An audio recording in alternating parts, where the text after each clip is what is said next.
My name is Guadalupe Alvarado. I'm Jose Carranza. I'm Georgia Milham. I am Diana Martinez. I am Taylor Hayden. I'm Mateo Campagnola, and I am a portrait of a Springdale graduate.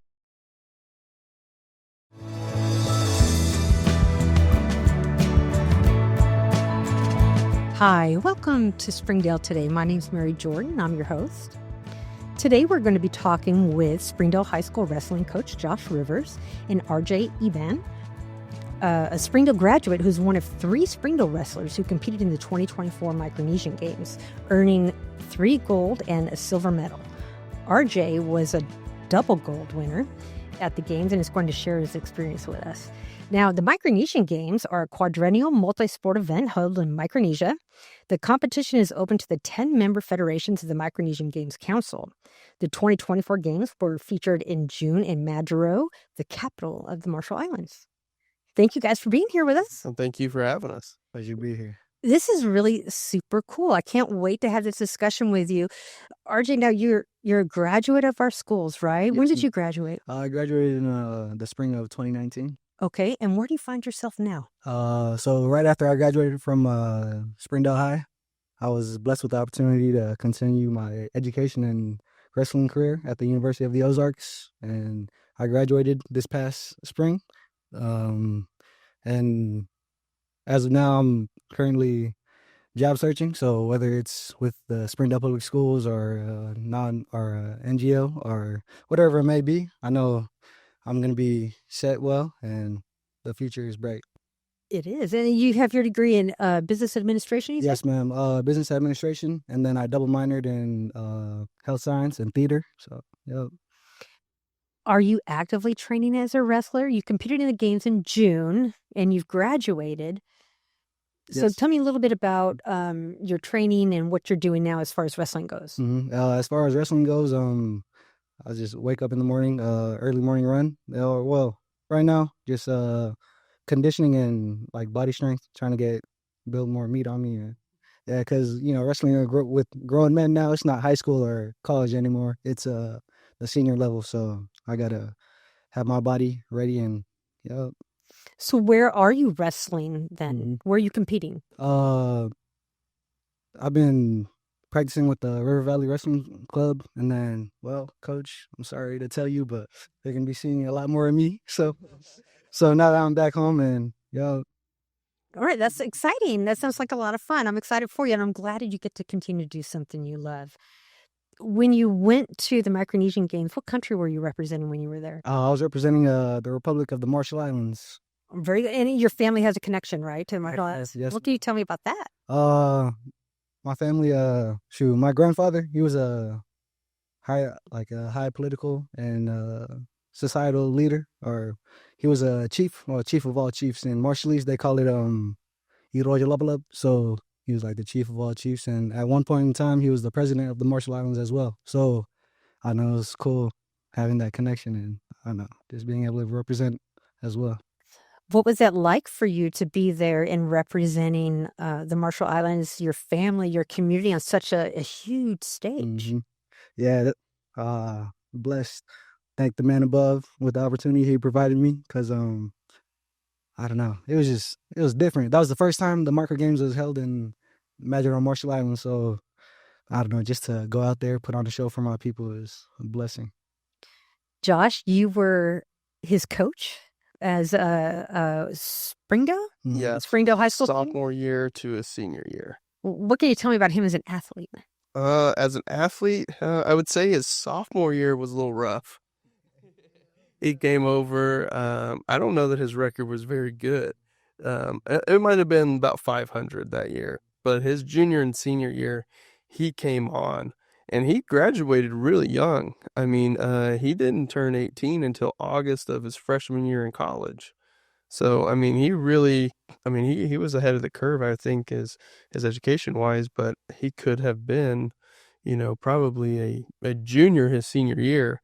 And I think that, one more year, he would have been the state champion. We had an unfortunate semifinals match his senior year that I thought he could have won there, and should have been probably the finals match in my opinion. But he had a strong work ethic, super respectful.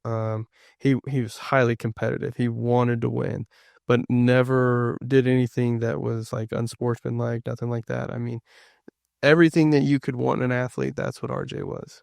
And he represented Springdale. He was a leader. People looked up to him. A lot of the Marshallese, were coming out to be around him, and at that time, you hear that his grandfather is the president of the Marshall Islands. Like, you didn't share that. He's like, well, I didn't know you needed to know that.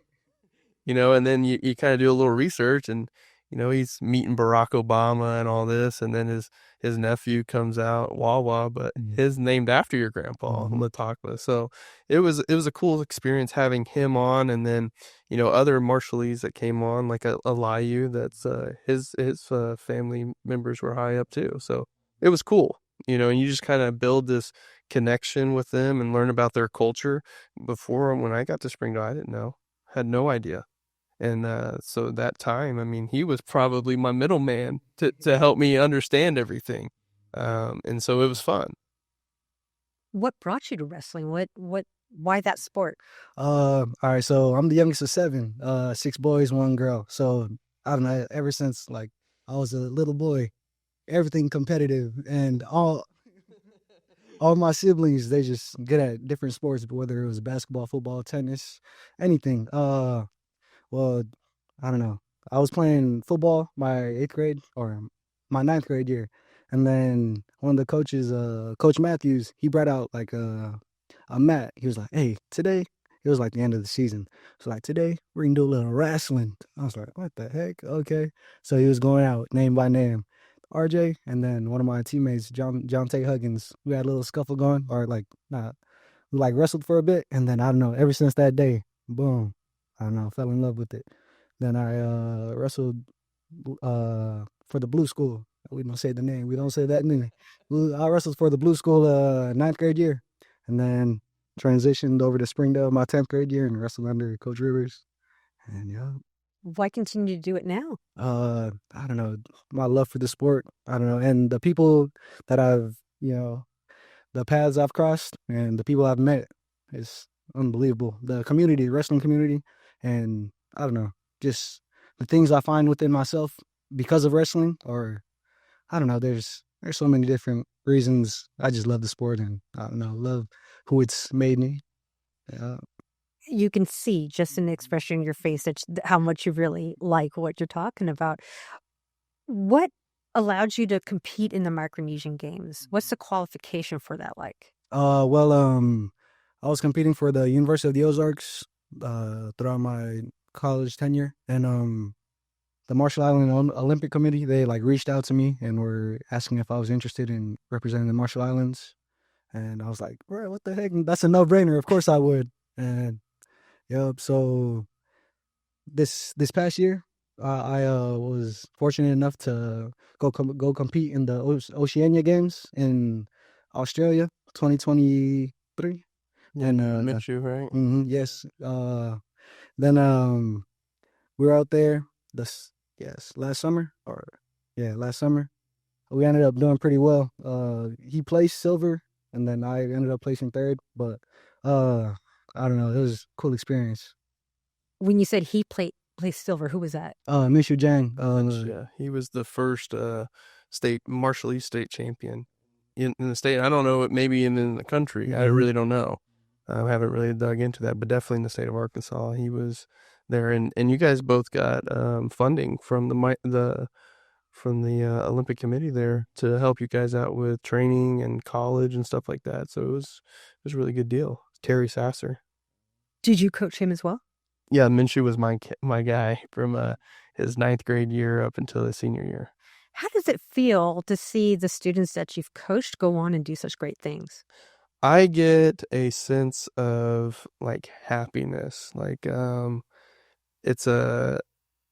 kind of get to see them grow up, and I don't care if they go to college or the military or whatever. I just want to see them be successful. Minshew is doing really good. He's got a baby boy now. Whether it's Stoper Runny that's got a couple kids that really helped him out, and Jason Pedris is in the military. Benson Lackabung, having a great career in the Navy, comes back all the time, and he'll just drop off some cases of water or Gatorade at an event for the kids and just wants to hang out. And, it's just great to see that. And it doesn't matter if they, were a JV kid or a varsity kid or a kid that plays or a kid that didn't place. You just kind of, you got this sense of family out of them. And they know they can drop by. Paul Mejavon drops by all the time, and it's cool.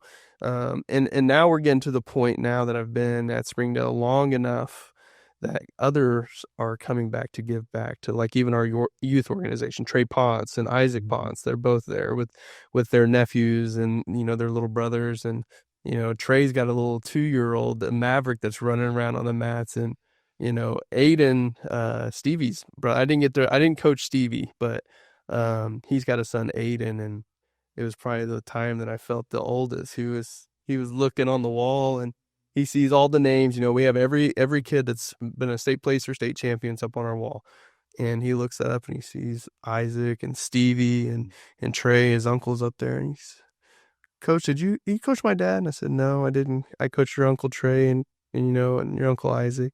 He said, you coach them? It's like, yeah. He goes, man, you're kind of old. It's like, well, and Trey talks about that too, like eventually, Maverick's going to walk in and, in a couple of years and, hey, coach. And Trey's, hey, coach. Well, that's my coach, like now I'm starting to feel it, and it's fun though. It's that family dynamic that we've developed and they all know it. They want to see what's going on and how can they help out. And, it's great. I mean, wrestling's fairly new to the state of Arkansas anyway. I mean, 2008 was the first year it was sanctioned. So we're here at this point and get to have conversations like this. So I love it. It says a lot about you as a coach and the program that you're building and have built, that the students are coming back. You're not the coach that they want to talk about as the nightmare. You're the coach they want to come back and visit. RJ, how did you feel when you found out you were going to the Micronesian Games? I was excited. I was knowing that it was the first time and it was going to be held at the Marshall Islands. So I know. I was just extremely excited. Have you competed in them before, or is there an age limit?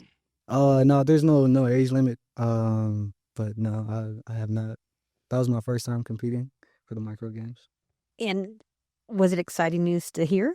Yes, ma'am. Yes, ma'am. How so? 'Cause I don't know.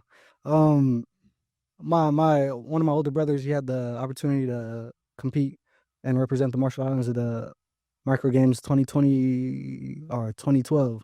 Yep. So just seeing how he was blessed with the opportunity, I was like, dang, one of those days, whether I was dribbling basketball, swimming, or whatever sport it was gonna be. And it just ended up being wrestling. I was like, man, I want to represent my islands as well.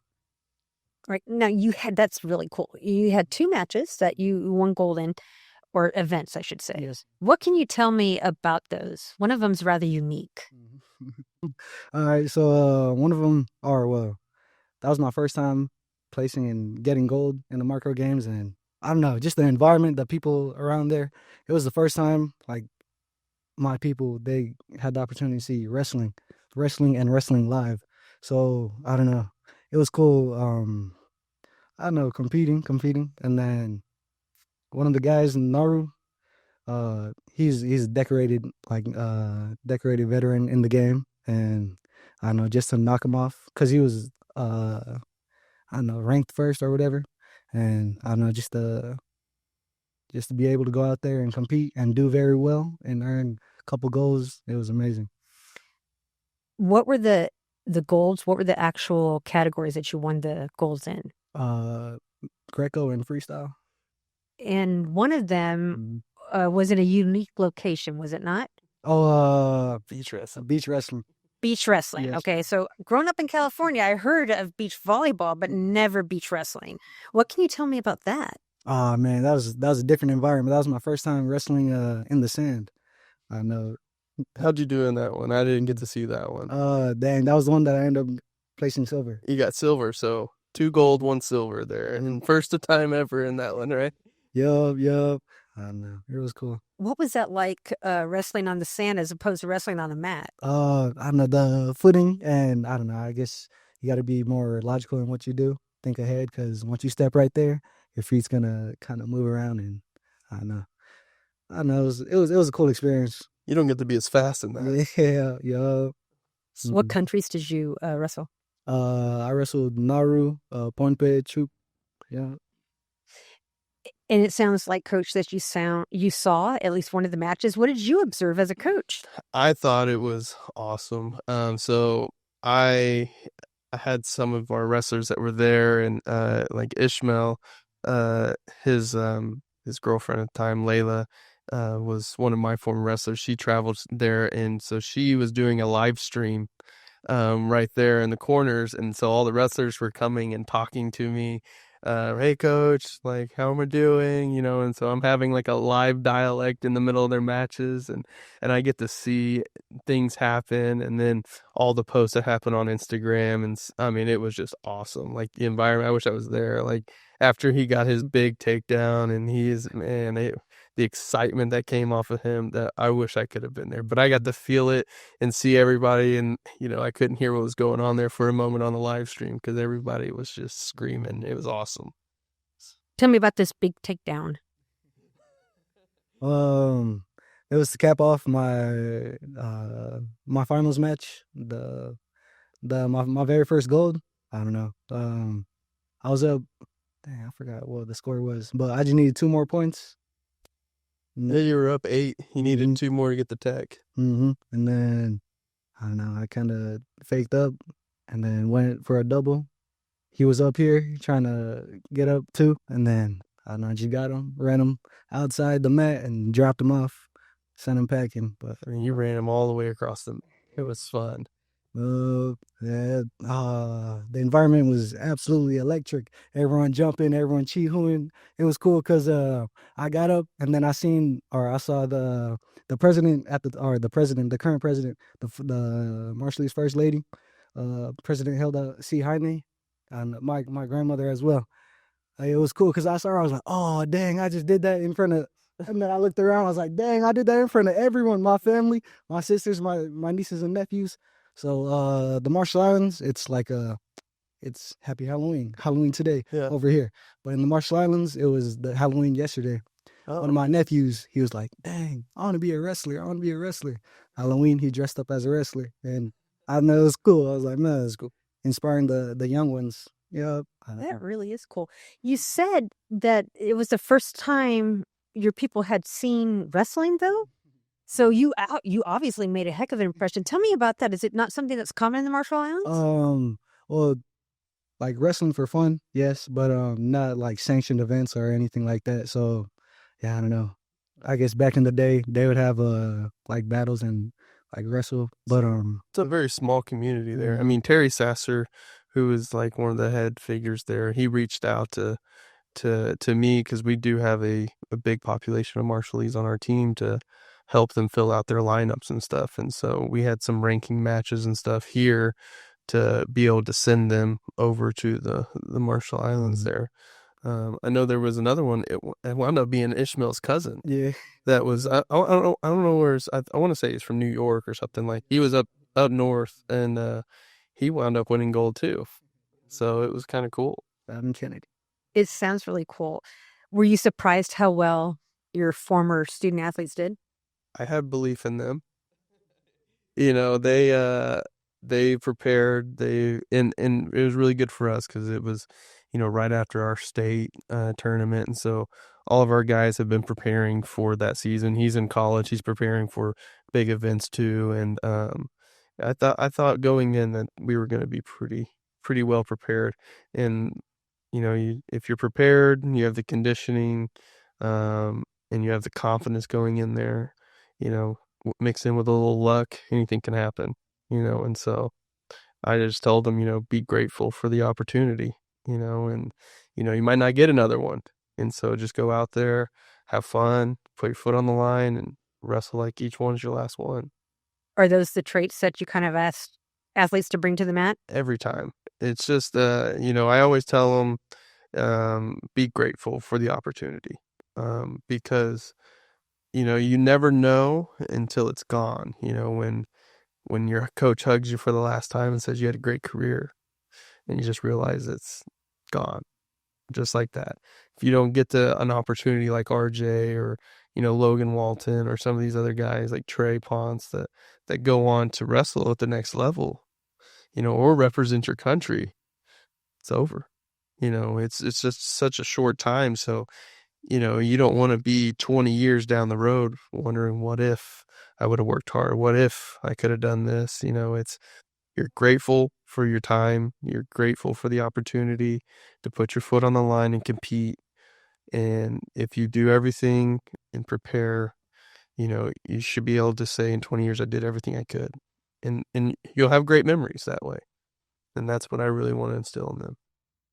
RJ, is there anything you learned from Coach Rivers when he was coaching you that you still carry with you as an athlete today? Yes. Be fearless. And dang, I remember one of my first college events, like wrestling, was I was asking coach, or I was just like kind of nervous just talking to coach, and he was like, "Hey, RJ, no matter what, you're meant to be here, or like you're there for a reason. So make them like." I was like, "Dang," that kind of like calmed my nerves. I was like, "All right, so anything I do, it's just I'm here. Let's make the most of it and be fearless. Go after it. Like what's the worst that's gonna happen? You might end up here, but you might end up down here. Whatever happens, you're still at the end of the day, you're still you, and you could carry on, do you." You might wrestle and become a competitor in the Micronesian Games, right? I mean, just give it a shot. Yeah. Right. Was there anything about the games that you experienced that you genuinely didn't expect? Yes, dang. The opening ceremony, they had a bunch of famous Micronesian artists, and one of my favorite bands, Rebel Soldiers. They came, and then performed. They had the whole place jumping, and I don't know. It was a really cool experience. It sounds awesome. Had you been to the Marshall Islands before that? Yes, one time prior. Just one time. So was there anything that you made sure that you experienced and did while you were there? Yeah. Oh, yes. I ended up going spearfishing, and then Okay, that's cool. yeah, I ended up going spearfishing, and it was I don't know, it was different for me because everyone out there that I went spearfishing with, they're like fish. I don't know, they're like fish, walking fishes, because they'd be down there for like 4 or 5 minutes. I'd be down there a minute 10, maybe not even a minute sometimes. Coming up, dang, where's everyone at? They're still down there. They're still down there. Nobody's doing it, huh? Mm-hmm. Then that was like my first time swimming with sharks. Oh. Yeah, I'd be like down there. Oh man, have you guys seen that Percy Jackson, the lightning thing? Oh, yeah. The beginning of the movie where he's just in the pool, just like at peace with life and everything. I don't know. That's how it was at the bottom of the ocean, just seeing fish come like swim around me, and I don't know. I felt at home. That's awesome. Thank you for sharing that with us. Did you see any sharks? Yeah.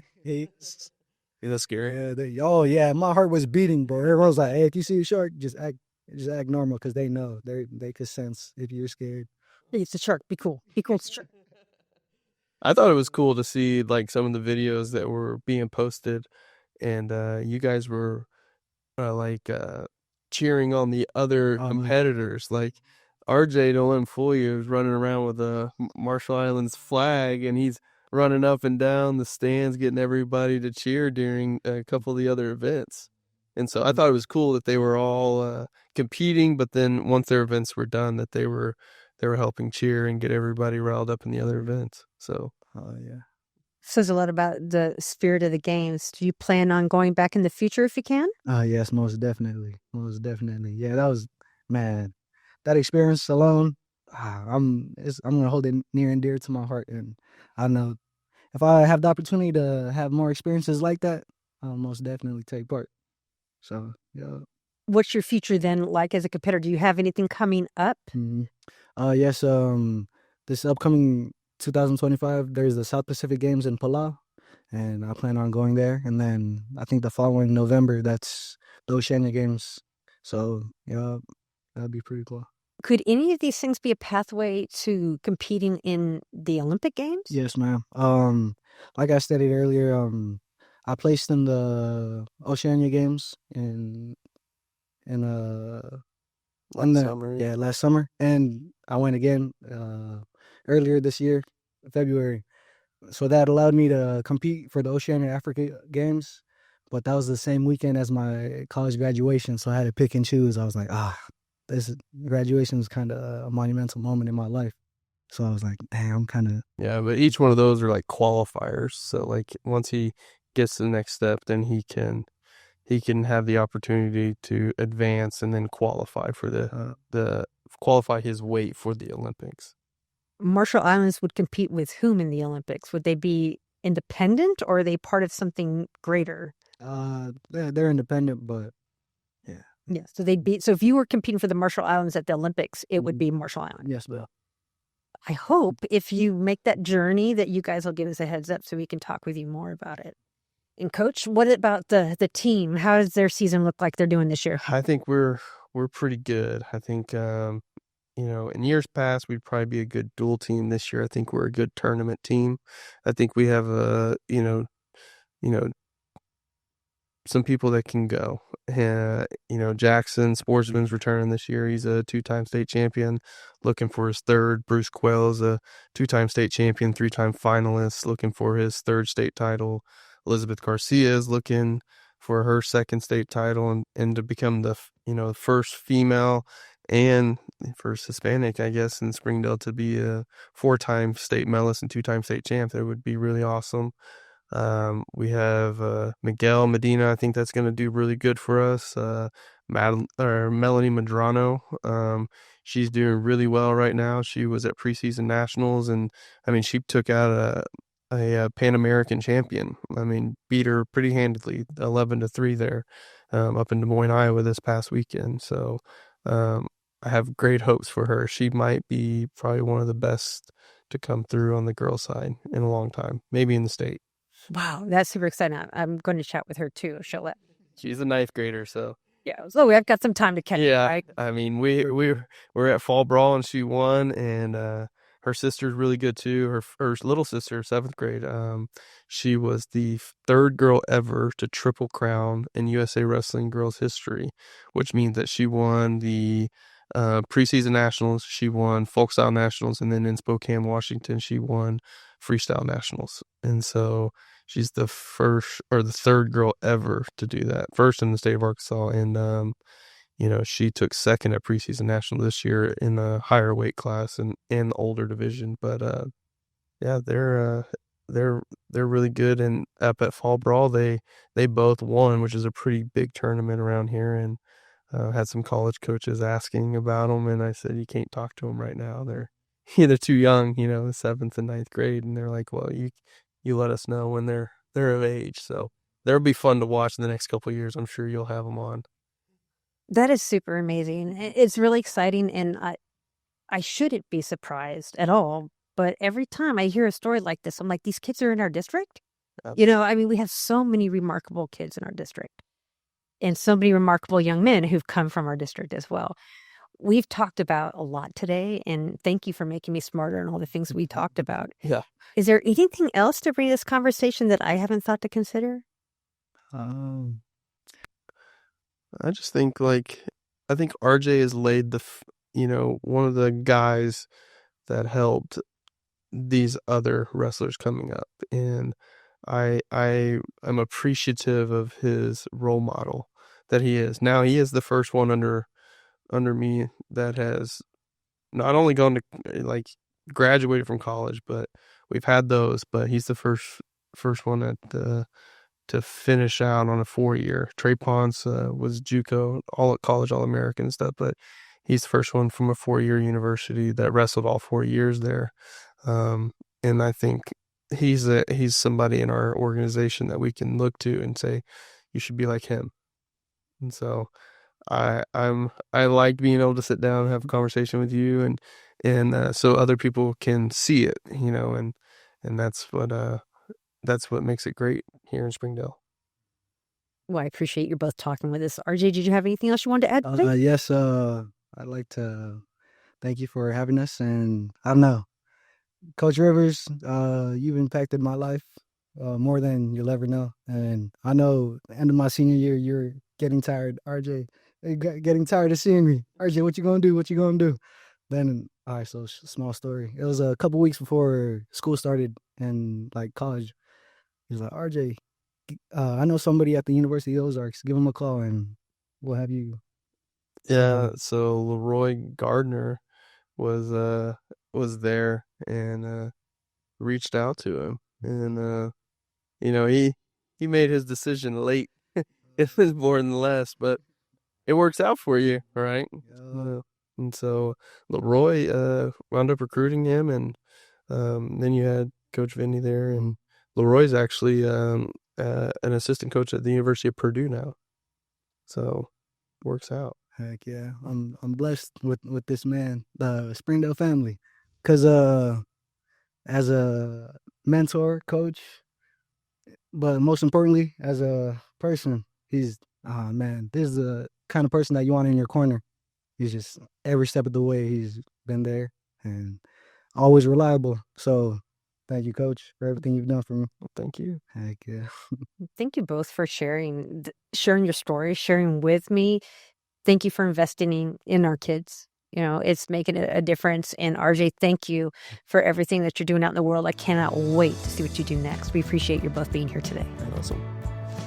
And thank you for joining us. I look forward to talking to you next time. My name's Mary Jordan, and I'll be talking to you soon about what's happening in Springdale today.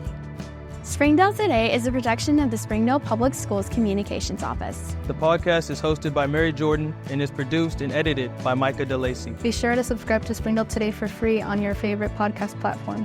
And don't forget to follow Springdale Today on social media for episode updates And behind-the-scenes conversations. Thank you for listening. We hope you join us in the future as we continue to learn about the amazing stories happening in Springdale today.